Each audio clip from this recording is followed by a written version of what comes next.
د پاکستان طلا په نامه یک ټلویزیون د شپې 8 بجو خبري ټولګې د خراغلاس نن پنځشنبه د تلي یا میزان ولسمه چې د اکتوبر میاشتې 9 نیټې سره برابر ده. په پیل کې د مهمو خبرونو سرټکي. روسیې، چین او ایران د بګرام هوایي اډې په اړه جدي اندېښنې څرګنده کړې.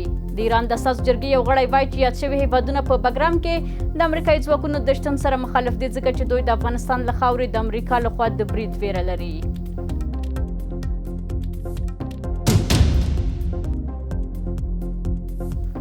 هند ته د متقید د سفر اصلي تمرکز د سیاسي او اقتصادي اړیکو پراخول دي. د هند لخوا د ښاغلي متقید د رسمي هرکلي په پام کې نیولو سره باور کیږي چې دا سفر کولی شي د اسلامي امارت د رسمیت پیژندلو لپاره لار هواره کړي.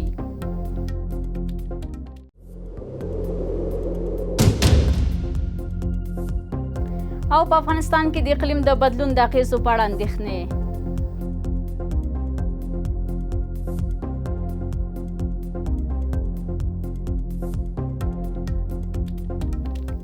اوس هم بشپړ خبرونه.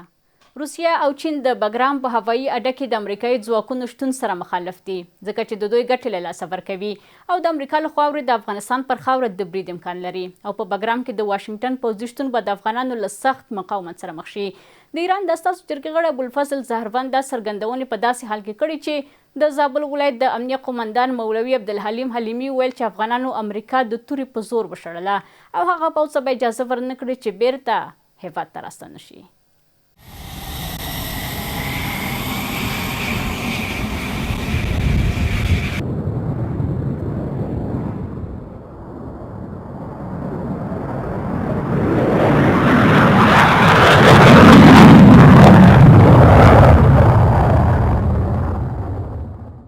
د بګرام هوایي اډه چې یو وخت د امریکا د شل کلنې جګړې پر مهال د دغه هیواد د پوځي عملیاتو د قومندې مرکز بلل کېده، اوس د لویدیځو په ځانګړي ډول د امریکا او د ختیځو ځواکمنو هیوادونو ترمنځ په یوه توده سیاسي موضوع بدله شوې ده.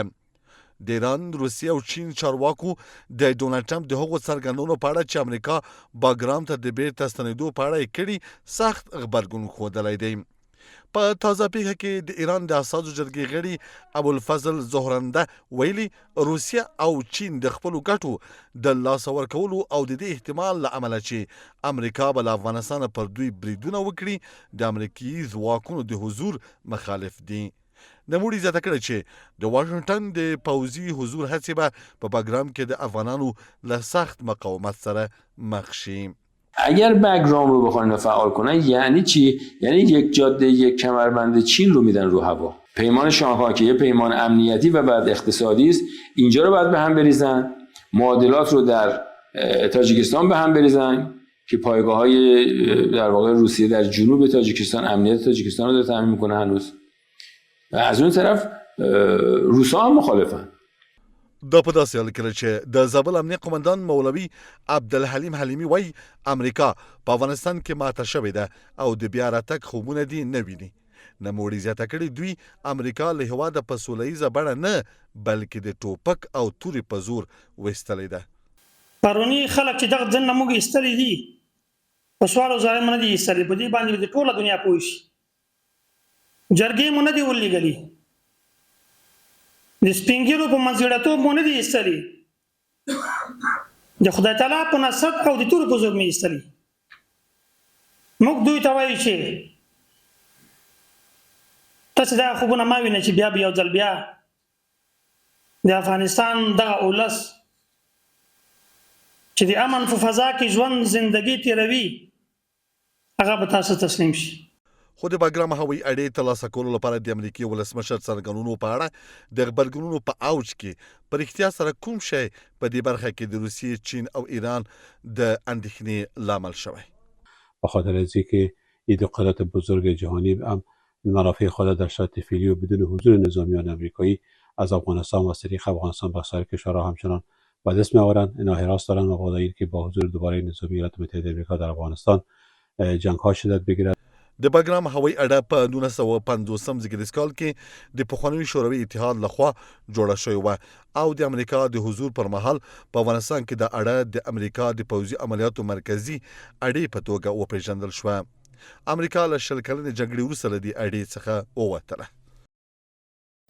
د دې موضوع په تړاو د بس لپاره سره د سکایپ له لارې په ژوندۍ بڼه د سیاسي چارو شنونکی احمد خان اندړ صاحب را سره دی. اندړ صاحب ستړي مه شئ. روسیه او چین ولې د بګرام په هوایي اډه کې د امریکا حضور ته اندېښمن دي؟ د لوی خدای په نامه اغلې ګلسوم بهرام صاحب تاسو ته او خپل ټولو درنو هیوادوالو ته سلامونه، خپلې نیکې هیلې وړاندې کوم. علیکم السلام. زه د یو افغان مسلمان او د پخواني پوځي په توګه ویلی سم چې البته زما ټول هیوادوال زما سره چې هغه خلک چې وطنپال دي او په دې وطن په دې خاورې سرونه ورکوي، هغه د هیواد هره لویشت خاوره هیڅکله نه پرېږدي چې اجنبیان دلته یا ډیب ولري او یا هم یرغل وکړي. او کوم هیوادونو چې په تیر تاریخ کې او په لنډ تاریخ کې یرغلونه کړي دي هغوی خوله ماتونکی ځواب لیدلی دی او دې خاورې شړلې دي. زه پوهېږم اغلې بهرام دلته په اروپا کې ډېر داسې افغانان شته چې خوشحالي کوي چې کله به امریکا بګرام نیسي او دلته بیا د اجنبیانو یرغلونه وي او افغان وژنه به وي او ځینې خلک به په واک کې. خو داسې نه ده.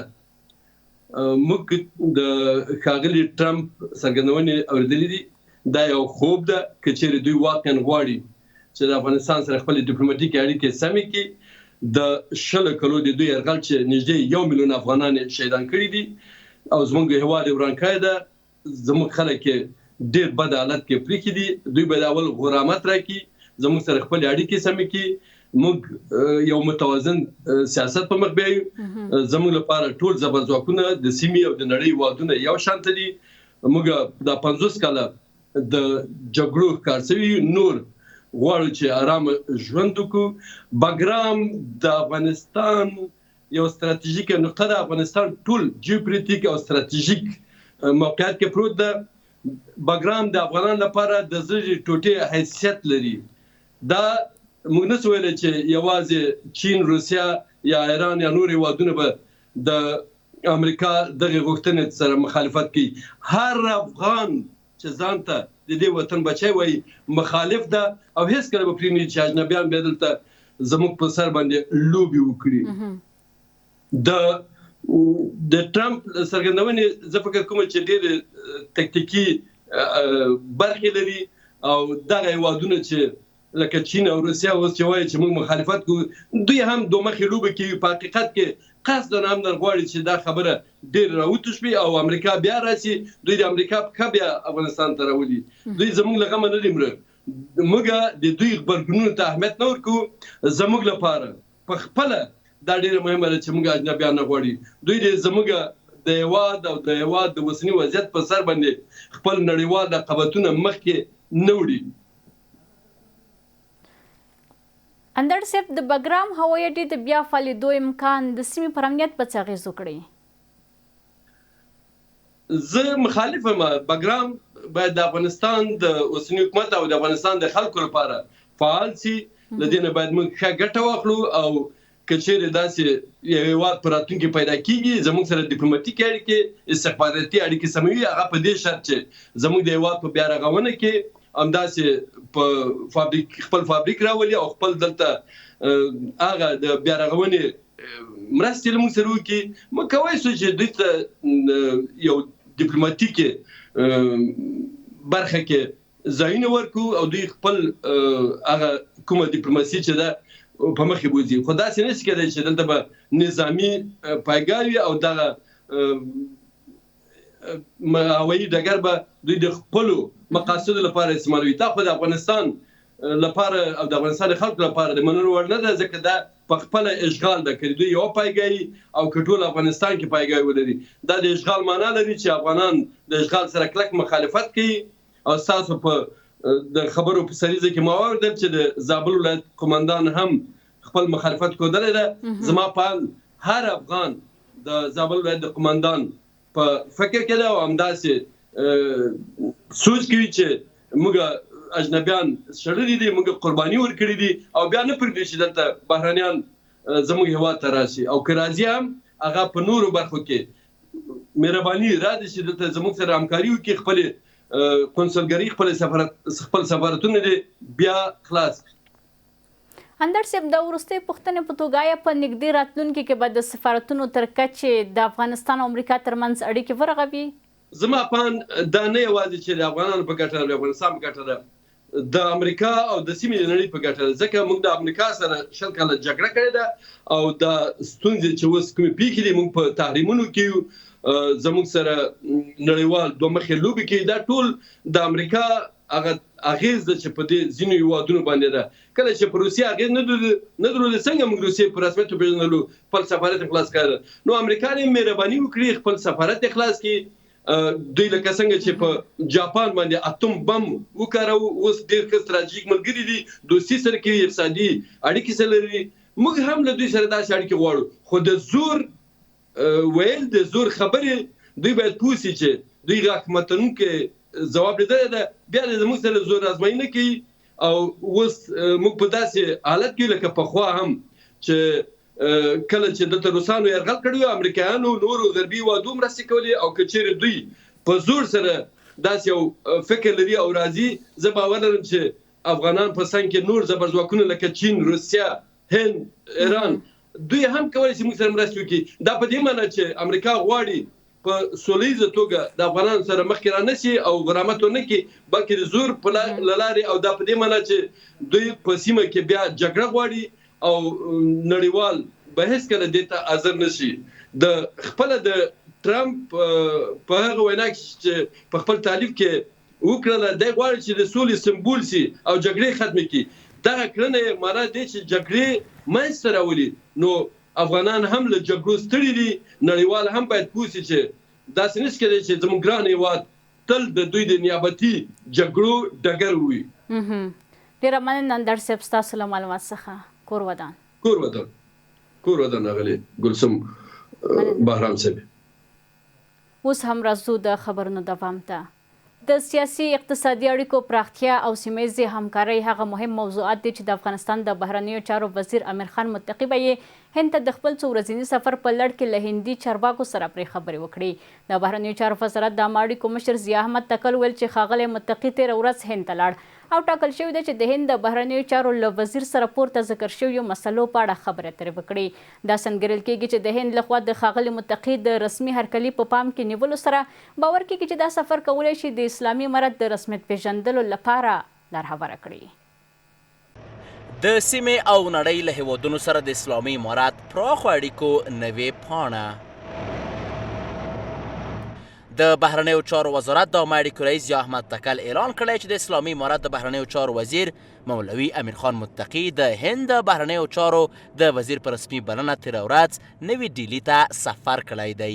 ټاکل شوی چې ښاغلی متقي د هند د بهرنیو چارو وزیر جے شنکر او د دغه هیواد له یو شمېر نورو چارواکو سره د سیاسي، اقتصادي، سوداګریزو او سیمه ییزو همکاریو د پیاوړتیا په اړه خبرې اترې وکړي.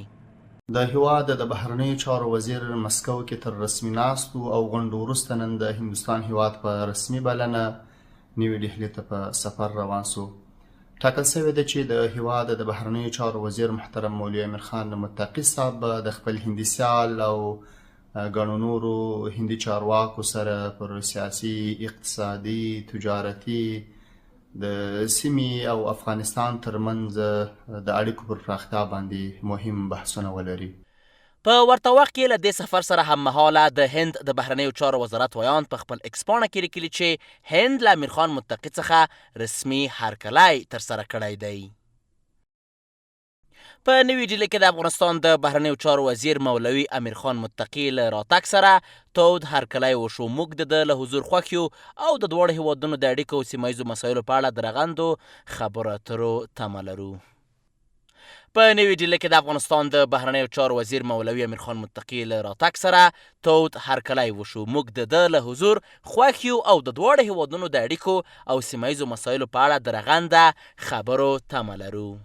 د افغانستان هغه اصلي انځور دنیا ته وښیي چې په افغانستان کې الحمدلله ترهګر نشته، په افغانستان کې بدامني نشته، په افغانستان کې امن دی، سکون دی، په افغانستان کې هغه څه شته دی چې هغه په دنیا کې نشته. البته مادي نعمتونه مې هدف دی. د افغانستان څنګه کولی شي چې د نړیوالو سره د تعامل د لارې مخکې لاړ شي، دا کولی شي چې په دغسې مجالسو کې از افغانستان نمایندگی وکړي. هند یک کشوری است که همیشه با افغانستان رابطه خوبی ارسنه داشتن، رابطه تاریخی داشتن و کمک‌های بلواز افغانستان بوده. بنابراین توقع هر دو طرف بیشتر، خصوصا آقای متقی شاید تاکید بیشتر به رسم شناختن و بلند بردن سطح رابطه دیپلماتیک زیادتر باشه و همچنان سرمایه‌گذاری و مساعدت و مسائل اقتصادی و تجارتی در افغانستان بیشتر در این مسئله شاید مذاکرات صورت بگیره و امید ازی است که به یک توافق برسند. د هند بهرنیو چارو وزارت د افغانستان، ایران او پاکستان د چارو مرستیال آنند پرکاش هم د متقي هرکلی کړی دی. د هغه هرکلی چې د یو شمېر هندي ډیپلوماټانو په باور کیدای شي د اسلامي امارات د غیر رسمي رسمیت پیژندنې نښه وي. هند له هغه وخت راهیسې چې اسلامي امارات بیا واک ته رسېدلی هڅه کوي له افغانستان سره خپلې اړیکې پیاوړې کړي. سیاسي شنونکي دا سفر د دواړو هیوادونو د اړیکو په بیا رغونه کې یو مهم ډیپلوماټیک ګام بولي. په افغانستان کې د سړې هوا پر رانږدې کېدو او د چاپیریالي کړکېچونو په زیاتېدو سره د چاپیریال ساتنې ملي ادارې د یو خصوصي پوهنتون سره په همکارۍ د اقلیمي بدلون ارزونې په اړه یوه علمي غونډه ترسره کړه. ګډونوالو په هیواد کې د اقلیم د بدلون له امله رامنځته شوي زیانونه وارزول او د حل لارې یې وړاندې کړې. په کابل کې د یوې خصوصي پوهنتون په همکارۍ د ملي چاپیریال ساتنې ادارې لخوا د اقلیم بدلونونو د ارزونې په مناسبت یوه ناسته ترسره شوه چې ګډونوالو پکې په افغانستان کې د اقلیمي بدلونونو له امله رامنځته شوي زیانونه وارزول. د ملي چاپیریال ساتنې ادارې عمومي رئیس مطیع الحق خالص په دې ناسته کې وویل چې افغانستان د اقلیمي بدلونونو له امله زیانمن شوی دی. هغه زیاته کړه د چاپیریال د ساتنې او پالنې لپاره د هیوادوالو او دولتي ادارو ګډه همکاري ډیره مهمه ده. ما مردم نمیتونیم که نوی یک ریاست مایی کار انجام بده. ما به کدام جا برسیم؟ به مراکز، به ولسوالی، در وزارتایی که هست معدن و زراعت دیگه وزارت. اگر ما و شما مشترکاً با همکاری یکدیگر پیش بریم، این دور نیستن که وطن ما و شما، ملت ما و شما، سیال دیگه جمعیت و دیگه مردم ها شود. این دور نیستن. په همدې حال کې د یو شمېر دولتي ادارو مسؤلین وایي چې د اقلیمي بدلونونو اغیزې په هیواد کې د ځمکني اوبو کموالی، د کرنیزو حاصلاتو ټیټوالی او د اقلیمي ناروغیو زیاتوالی دی. متاسفانه وقتی که باران شکل خود تغییر داده و زمان خود تغییر داده، یعنی وقتی که ما برف نداشته باشیم و بارندگی شکل خود تغییر داده باشه و زمانش تغییر کرده باشه، روی زمین‌های للم ما هم تاثیر مستقیم خود نشان داده. یعنی کشت للم ما هم کاملا متاثر شد. قبلا آبهای افغانستان در حدود 75 میلیارد متر مکعب بوده. باز بنابر اثرات تغییر اقلیم، کاهش بارندگی و یا برف، منابع آبی کشور 6 بیلیون متر مکعب کاهش نبوده. یکی از او افزایش بیماری‌های ناشی از تغییر اقلیم که شامل افزایش بیماری‌های قلبی است، امراض تنفسی است، امراض روحی و روانی است، امراض ناشی از انتقال آبهای آلوده و حشرات است و همچنان کاهش IQ در جوانان و نوجوانان است. په ورته وخت کې د ملي چاپیریال ساتنې ادارې د اقلیم د بدلون رئیس انجینر روح الله امین د اقلیمی بدلونو د خطرونو په اړه خبرې وکړې. کمبود آب چند عامل خود داره. یکی خب بحث زیاد نفوذ، ساخت و ساز خانه ها و بلند منزل ها به شکل غیر پلانی و خودی شهر البته ساخت و سازش غیر پلانی بوده و هست و بحث عدم یا کاهش فرش نباتی در اینجا به خاطر جذب آبای زیرزمینی و خشکسالی و دقیقاً بحث خود تغییر اقلیم هم میتونه عامل ازی بوده باشه. دغه ویناوال ویل چې اقلیمي بدلونونه، وچکالۍ او د هوا ککړتیا اوس د افغانستان لپاره یو جدي ګواښ ګرځېدلی او د داسې ناستو ترسره کېدل کولی شي د عامه پوهاوی او د حل لارو موندلو لپاره یو اغېزمن ګام وي. له تاسو خپل ټولو همکارانو نه په مننې سره زموږ د شپې 8 بجو خبري ټولګه پر همدې ځای پای ته رسیږي. ښه شپه ولرئ.